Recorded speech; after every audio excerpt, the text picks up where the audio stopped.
Breaking news নগাঁৱত ভেকচিনক কেন্দ্ৰ কৰি এক উত্তপ্ত পৰিস্থিতি হুলস্থুলীয়া পৰিৱেশ নগাঁৱত পুৱাই নাম লিখাই অনুপস্থিত কিছু লোক আনহাতে লাইনত থিয় আছে অনেক লোক যাৰ বাবে হুলস্থুলীয়া পৰিৱেশ স্বাস্থ্যকৰ্মী বিপঙত পৰিল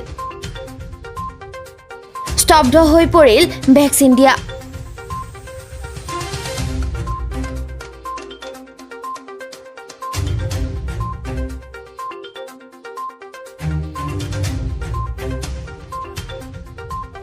নগাঁও চহৰৰ ইছলামীয় মাদ্ৰাসাত উত্তপ্ত পৰিস্থিতি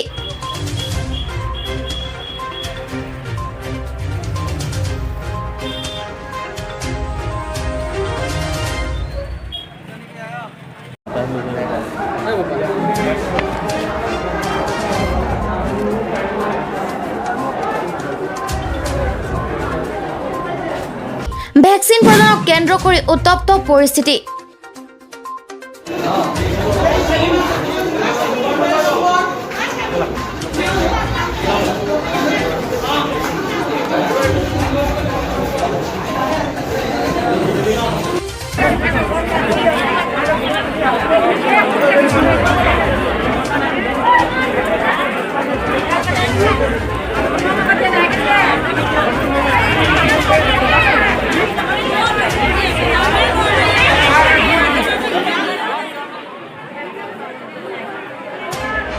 নগাঁও চহৰৰ ইছলামীয় মাদ্ৰাসাত উত্তপ্ত পৰিস্থিতি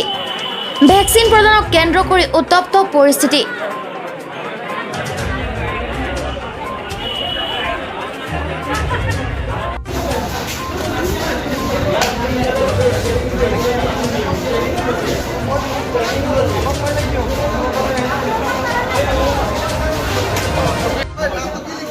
ঘটনাস্থলীত আৰক্ষী উপস্থিত হৈ নিয়ন্ত্ৰণ কৰে পৰিস্থিতি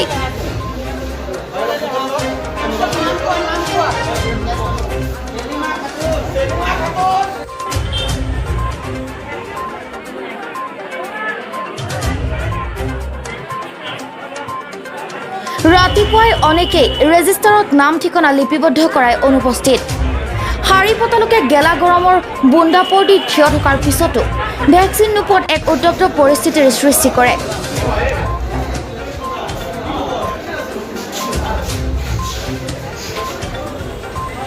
আনহাতে স্বাস্থ্যকৰ্মীৰ লোকে কোৱা মতে অনেকেই আকৌ ভিতৰত সোমোৱাই অসুবিধাৰ সৃষ্টি কৰাত ভেকচিন দিয়া বন্ধ কৰে স্বাস্থ্যকৰ্মীয়ে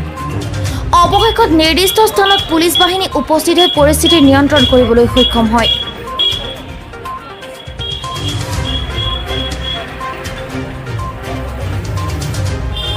নগাঁৱৰ পৰা কাফিৰুদ্দিন আহমেদৰ ৰিপৰ্ট টিটি নিউজ অসম তিনিশ ভেকচিন আছিলে প্ৰায় 105 ড'জ 50টা ছেকেণ্ড ড'জ আছিলে তাতে মানুহখিনি ইয়াতে কি হ'ল কমিটিয়ে কালি ইয়াত এখন কমিটি আছে তেওঁলোকে এৰেঞ্জ কৰিছে গোটেই কেম্পটো তেওঁলোকে মানুহখিনিৰ নামখিনি তাৰমানে আগতে লিখি ৰাখিলে লিখি ৰখাৰ পিছত ইয়াতে মানুহ ৰাতিপুৱা বহুত লাইন হৈ আছিলে হৈ থকাৰ পিছত যিখিনি মানুহ নাম লিখা আছিলে মানুহখিনি হয়তো অহা নাই তেওঁলোকে নাম মাতি আছে পোৱা নাই লাইনত থকা মানুহখিনি পোৱা নাই কিন্তু প্ৰথমৰ পৰা ৰাতিপুৱাৰ পৰা লাইন পাতি আছে সেই মানুহখিনিয়ে পাৰে সেইটো কাৰণে হুলস্থুল হৈ তাৰমানে কামটো ষ্টাৰ্টেই কৰিব পৰা নাই আমি কামেই আৰম্ভ কৰিব পৰা নাই ভেকচিন দিব পৰা নাই নাই 4-6জন মানক আৰম্ভ কৰিলোঁ আৰু কিন্তু 6জনমান কৰা হৈছিল আৰু আমাৰ মেডিকেল টিমটোৰ ছেফটিৰ কথা আহি গ'লতো আমি তেওঁলোকক ইয়ালৈ মাতি দিলোঁ আৰু হয় আমাৰ তেখেতে হেৰি হিচাপে ইনচাৰ্জ হিচাপে আছে তাৰমানে কি হ'ল যোৱাকালি আমিতো অতদিন আজি ভেকচিনেশ্যন কৰি আছোঁ কিন্তু এনেকুৱা এটা পৰিৱেশ আমিও পোৱা নাই আজি এনেকুৱা এটা পৰিৱেশ হৈ গ'ল বাহিৰত মানুহখিনিয়ে নিজে হুলস্থুল আহিছে আমাৰ নিজৰ ঘটনাটো মানে সেই বস্তুটো তেওঁলোকৰ বিষয় আমিও নাজানো তাত কি হৈছে কিন্তু আমিতো মেডিকেলৰ টিমে কাম কৰিব পৰা নাই বাকী তেওঁলোকৰ বিষয়টো এইটো তেওঁলোকৰ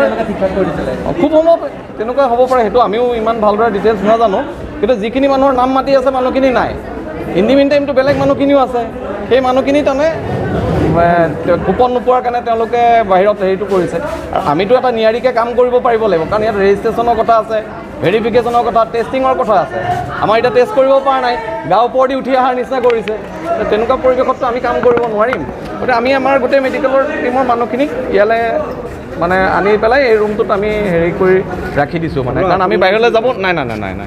আমাক ফিজিকেলি হেৰাছ একো কৰা নাই, সেইটো কৈ লাভ নাই, কিন্তু কাম কৰিবলৈ আমি হেৰিটো পোৱা নাই,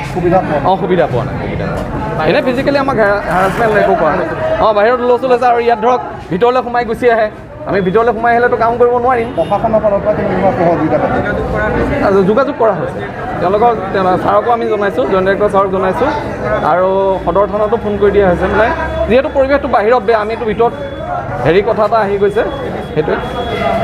ADC ছাৰকো জনোৱা হৈছে। এতিয়া আপোনালোকে আৰম্ভ কৰিব আমি কৰিম আৰু যদি এইটো পৰিৱেশটো হেৰি হয় আমি কাম কৰিব পাৰিম।